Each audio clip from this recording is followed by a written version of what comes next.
Ducati boss Gigi Dall'Igna does not regret his decision to place Marc Márquez alongside Pecco for the next 2 seasons. Asked whether he expects a performance impact from fielding 3 factory bikes instead of 4 next season, the Ducati course CEO points out what his real concern is in the way the new grid has been formed. And it is the riders he is thinking of, more than the machines. Honestly, no, he replies. The real problem, I think, is that other manufacturers have better riders. In the past, we have seen, for example, Aprilia go from 2 to 4 bikes and the results stay more or less the same. So I don't think having only 6 bikes on the grid will be a real problem for us.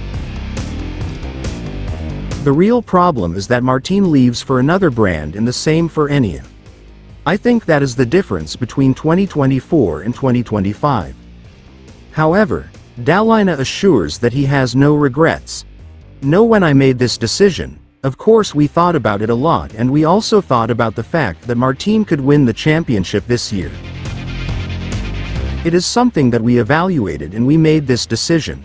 I have not changed my mind and I am convinced that we have the best possible solution for the Ducati riders.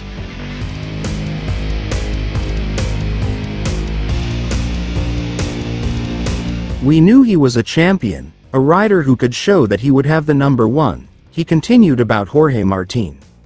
So I can tell you that there are no regrets. We had taken him into consideration and we were going to have to accept it if it happened.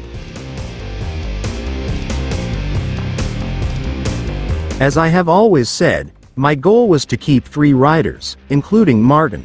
It was just that when I understood that the limitations that the system had put in place were too great, I had to make a choice. It is the one we made and of which I am still convinced. System, in the sense that everyone wanted us to lose a team, specifies the Italian boss, that is, all the restrictions that were put in place, not by Ducati.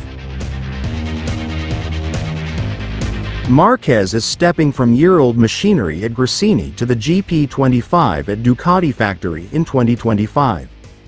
It was good to get back to work as a factory rider, said the 8-time world champion. In factory teams, testing is always a little different. You have to try a lot of things and be as precise as possible with your feedback. We mainly focused on the development of the GP25, trying to determine what was better and what was worse compared to the bike I rode this year.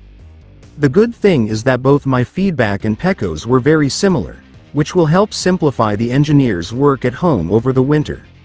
Overall, the balance is positive, and I'm happy.